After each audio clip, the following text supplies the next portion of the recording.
Estamos en este momento con Rui Córdoba para que nos cuente su historia de vida. Muchas personas le tienen miedo a lo que se está anticipando. Pronostican que después de la pandemia y aún durante la pandemia va a haber una crisis económica mundial que asusta. Algunos no han conseguido trabajo, otros los han perdido. ¿Cómo hacemos para tener una fe victoriosa en una época de incertidumbre en cuanto al económico? De eso nos va a estar contando ahora Rui. David decía en el Salmo 34, son muchas las aflicciones de la persona justa, pero de cada una de ellas el Señor nos va a librar. Y de eso quiero que nos cuentes, Rui. Rui, gracias por estar con nosotros. Gracias a vos, Henry, por la invitación. Rui, tenés a cargo una familia. Contanos cómo está formada tu familia. Bueno, mi esposa Andrea, la semana pasada cumplimos 12 años de casados. Felicitaciones. Gracias. Felicitaciones, Andrea, también. Y tenemos 3 chicos, varones, Junior de 9 años, Teo de 5 y Jair que tiene 1 año y medio. Como responsables de una familia, y bien es cierto que como matrimonio peleamos juntos, somos una sola carne, dice la Biblia, como hombres entendemos de que hay un principio espiritual de que somos los proveedores, los protectores, de que tenemos que aún también guiar en la fe a nuestros hijos. Y te ha tocado en esta época perder el trabajo. Contanos un poquito de eso. Bien, bueno, yo trabajé hasta hace 2 meses y medio aproximadamente en una empresa de rubro hotelero gastronómico. Y bueno, a raíz de la pandemia, la cuarentena, el 20 de marzo, como todas las demás empresas hoteleras, cerró las puertas y bueno, ya empezaron las complicaciones con el tema de cobrar el sueldo. Estuvimos casi 1 mes sin cobrar el sueldo y luego nos iban pagando de a poquito, pero bueno, cobramos mitad sueldo hasta el mes de junio, que recién nos empezaron a pagar lo que nos debían del mes de marzo. Así que esos meses fueron cruciales. Pasamos por otras necesidades anteriormente, en este momento nos encontró más preparados, pero bueno, no fue una situación fácil. Vos estabas previendo ya que la cosa no iba a terminar bien en el sentido de que quizás no se iba a volver a abrir la empresa donde trabajabas y que quizás todos los que trabajaban junto con vos iban a perder el trabajo. Así lo estabas de alguna forma anticipando. Exacto. Sí, como dice el proverbio, ¿no? El avisado ve el mal y se esconde o hace algo al respecto. Los simples pasan y reciben el daño sin hacer nada al respecto. Primeramente, en esta etapa lo que aprendimos, yo creo que eso es fundamental, es aprender a recibir ayuda. Eso fue algo fundamental porque si bien nosotros contábamos con ahorros y contábamos con inversiones, fue tal el golpe de la cuarentena que estaba todo cerrado. Entonces no teníamos acceso a ese dinero que era nuestro, pero por 1 mes y medio aproximadamente no tuvimos acceso, casi 2 meses. Entonces nos encontró la situación de tener que pagar alquiler, algún otro compromiso de pago, y ahí fue donde recibimos ayuda. Muchas gracias a la Iglesia El Refugio, que nos ayudó con mercadería. Hubo personas que nos ayudaron con dinero también, hasta que después se destrabó todo, y ahí pudimos, gracias a Dios, por contar con ahorros, por contar con inversiones, ahí pudimos seguir viviendo bien. A pesar de no estar cobrando el sueldo, después nos empezaron a pagar la mitad del sueldo. También trabajé eventualmente en otro lugar, eso fue otra respuesta de Dios en este tiempo, que nos sirvió para tener los ingresos en ese momento. Teníamos un vehículo, una moto. Nosotros tenemos, gracias a Dios, el auto, y teníamos 2 motos. Una la vendimos en ese momento. Si bien ya teníamos pensado venderla, pero queríamos venderla más viejita, pero bueno, era más atractiva la más nueva, que la habíamos comprado hace 2 años solamente, 0 kilómetros, y no dudamos, porque aprendimos a no aferrarnos a las cosas. Y ese dinero, si bien lo íbamos a usar en ese momento para decir, bueno, ya que no estoy percibiendo ingresos, estoy percibiendo poco ingreso, lo vamos a usar para subsistir hasta que podamos contar con el dinero de los ahorros y las inversiones, pero al destrabarse eso, ese dinero lo invertimos. Y eso, sumado a que bueno, yo después me desvinculé de la empresa, recibí algo de dinero, volvimos a invertir. Entonces ahora se podría decir que estoy viviendo una especie de libertad financiera, por así decirlo. Si bien tenemos algún otro negocio pequeño de venta de algunos artículos, bueno, de deporte en mi caso, Andrea, mi esposa, en todo lo que es panificados, alfajores, el mayor ingreso lo estamos percibiendo de nuestras inversiones y eso lo aprendimos. Quiero que nos cuentes un poquito de esto porque mucha gente le tiene miedo a perder el trabajo, a no tener el ingreso mensual o al no saber qué va a pasar. No te noto con miedo al hablar del futuro y no solamente es por lo que pudiste ahorrar o invertir, sino tu fe está confiada en los planes o en los principios bíblicos. Proverbios para vos es muy importante. Sí, fundamental. Nos has dicho que, o anteriormente charlábamos de que ya han vivido una experiencia parecida, pero ahora lo agarra más equipado. ¿De qué clase de equipamiento nos estás hablando?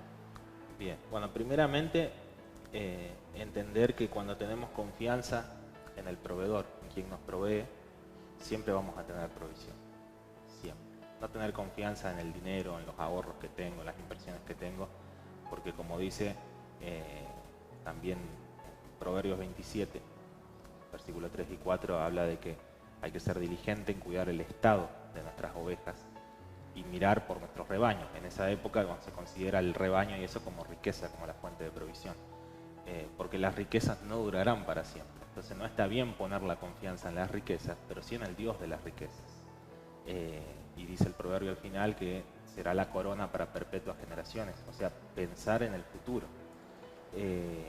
Nosotros hace 12 años atrás, apenas nos casábamos, vivimos una situación también de yo quedar sin trabajo. Bueno, Andrea estaba sin trabajo y ahí no estábamos para nada equipados, es decir, no teníamos ahorros, si bien no teníamos chicos todavía, pero alquilábamos y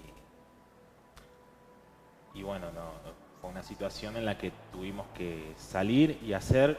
Los dos venimos de familias humildes, pobres, y bueno, pusimos en práctica, fuimos vendedores ambulantes, con eso subsistimos, hasta que después, bueno, yo conseguí un trabajo, luego conseguí otro trabajo, pero lo más importante es que a raíz de conocer la palabra de Dios, los proverbios, como vos mencionabas, los principios, uno tiene la confianza, pero ¿por qué? No en el dinero, sino en el principio bíblico, porque es de Dios. Y si Dios lo dice y si es palabra de Dios, significa que funciona. Y aún te diría, Henry, de que hay gente que no conoce a Dios, pero vive el principio. No que conoce, vive el principio, y de eso se trata. Y Dios respalda eso. Y Dios respalda, exacto, porque es palabra de Dios y la palabra no vuelve vacía. Entonces en este tiempo se puede decir que uno tiene esas herramientas, uno va obedeciendo a Dios en ese área. Yo no digo que sea el área más importante, pero hay miles de versículos en la Biblia que hablan sobre el dinero, sobre el manejo del dinero, lo que se llama la mayordomía cristiana en el ámbito de la iglesia, o la educación financiera en el ámbito general de la sociedad. Es necesario conocerlo, porque si no nuestra situación será totalmente diferente ahora.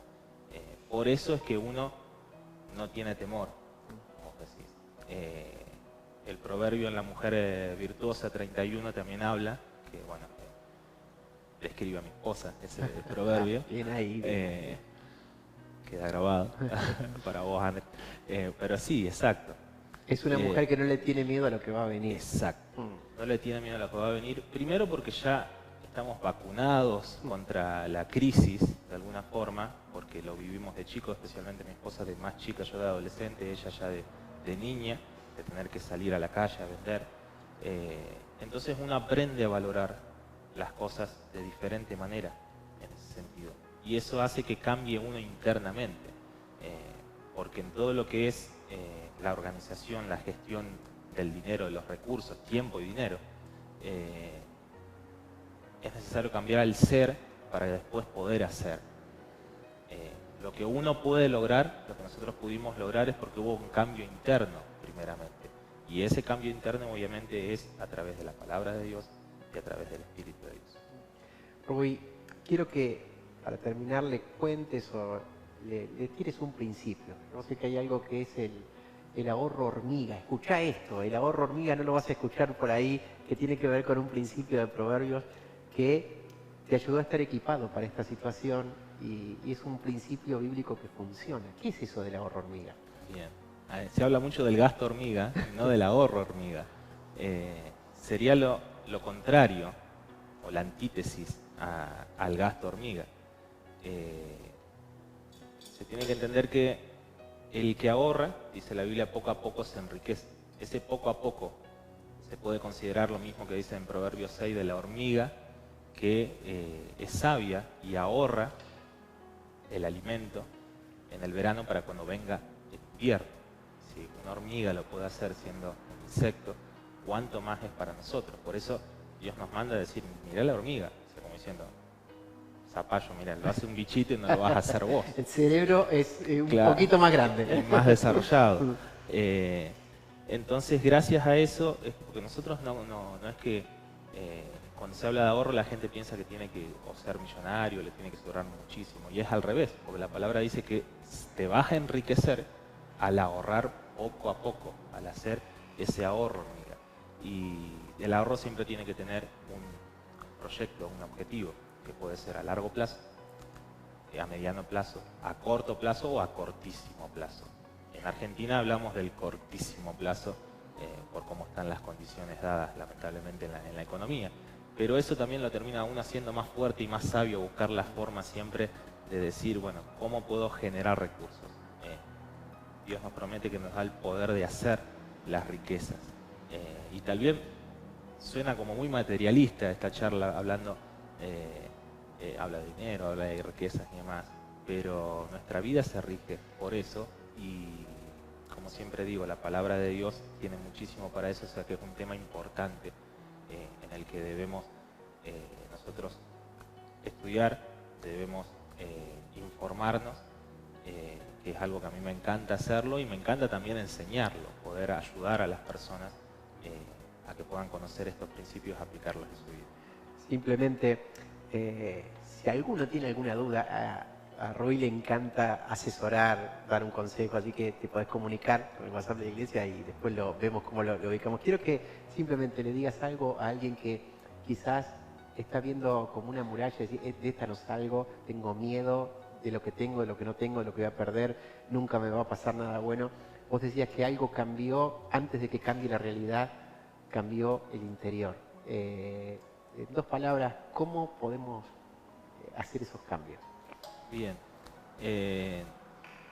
dice en Salmo 50, 23, y al que ordenare su camino, le mostraré la salvación de Dios. Si bien está hablando de salvación, esto también es aplicable a otras áreas de la vida, en este caso a la economía y las finanzas. El orden es un principio fundamental. Cuando la persona se dispone a ordenarse, así como cuando se dispone a decir, bueno, voy a hacer dieta, voy a hacer ejercicio, voy a cumplir con tal proyecto, que se disponga a decir, bueno, yo quiero salir de esta situación. Y para eso es necesario tener un compromiso a ordenarme. La muralla puede ser demasiado alta, tal vez cueste más trabajo, pero lo importante es que la gente esté dispuesta a hacer un proceso. Esto no es magia, no es me gano el kini o oro a Dios y me cae un sobre del cielo con plata, con dólares. No, porque Dios quiere enseñarnos sabiduría. De hecho, la palabra dice que la sabiduría es más importante que el dinero. Eso nosotros agradecemos también en este tiempo de pandemia, que encontramos personas sabias que nos supieron aconsejar y a la que nosotros tuvimos que tener la humildad de recibir esos consejos. Y eso fue una riqueza mucho mayor que el dinero, porque la sabiduría es más preciosa que las piedras preciosas, mejor que la plata, que el oro, eso es lo que Dios dice. Eh, entonces, mi consejo sería ese, de que la gente busque a Dios, busque sus principios y esté dispuesta a cambiar el ser, a ordenarse, para que después pueda hacer y entrar en un proceso. Sí o sí se necesita un proceso, no hay magia, pero ese proceso te va a terminar haciendo más fuerte y a no cometer los mismos errores que te llevaron a estar en esta situación que hoy estás. Amigo, muchas gracias. Vamos a seguir adorando al Señor. Dios, como decía Rui, sigue siendo fiel a aquel que es fiel a los principios de su palabra y los obedece. Qué bueno es confiar en un Dios que nos respalda y que, como decía Rui, nos provee aún en los momentos difíciles.